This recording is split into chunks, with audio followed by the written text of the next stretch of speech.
उत्तर प्रदेश में 2027 में होने वाले विधानसभा चुनाव से पहले सपा प्रमुख अखिलेश यादव ने सरकार के खिलाफ मोर्चा खोला हुआ है। सरकार पहले से ही देश में बढ़ती महंगाई और नीट पेपर लीक से जुड़ी समस्याओं से जूझ रही है, मुश्किलों का सामना कर रही है और अब अखिलेश ने सरकार की नीतियों को जनता के सामने रख दिया है। इसके साथ ही कई बड़े ऐलान भी किए हैं।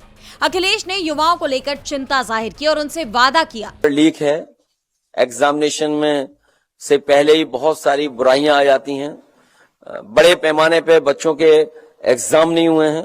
समाजवादी सरकार बनेगी तो उस दिशा में हम लोग काम करेंगे जिससे कि नौजवानों और युवाओं को नौकरी मिल सके और एग्जामिनेशन के पेपर लीक ना हो, वो ठोस कदम उठाने का काम हम लोग करेंगे। इतना ही नहीं, अखिलेश ने आगे ये भी कहा कि आगरा में फ्री इलाज के लिए मेडिकल कॉलेज बनाया जाएगा जो गरीबों को फ्री सुविधाएं देगा। फिरोजाबाद को भी सुविधा देने का काम करेंगे क्योंकि फिरोजाबाद में कांच का बड़ा कारोबार है। भविष्य में कांच इंस्टीट्यूट बनाकर वहां के कारोबार को बढ़ावा देने का काम किया जाएगा। इस दौरान उन्होंने पीडीए का मतलब भी समझाया और कहा, हालांकि पीडीए का यहाँ कुछ और फुल फॉर्म है, पॉलिटिकल फार्मूला दूसरा फॉर्म है, लेकिन प्रेम दया अपनापन भी पीडीए ही है। पी फॉर प्रेम, डी फॉर दया और ए फॉर अपनापन।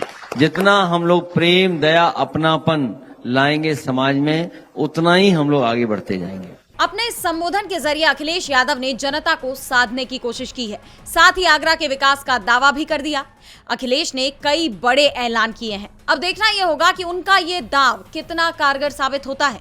आगामी विधानसभा चुनाव में समाजवादी पार्टी को कितना फायदा मिलता है और अगर उनका ये दाव काम करता है तो ये तय है कि बीजेपी की मुश्किलें बढ़ने वाली हैं।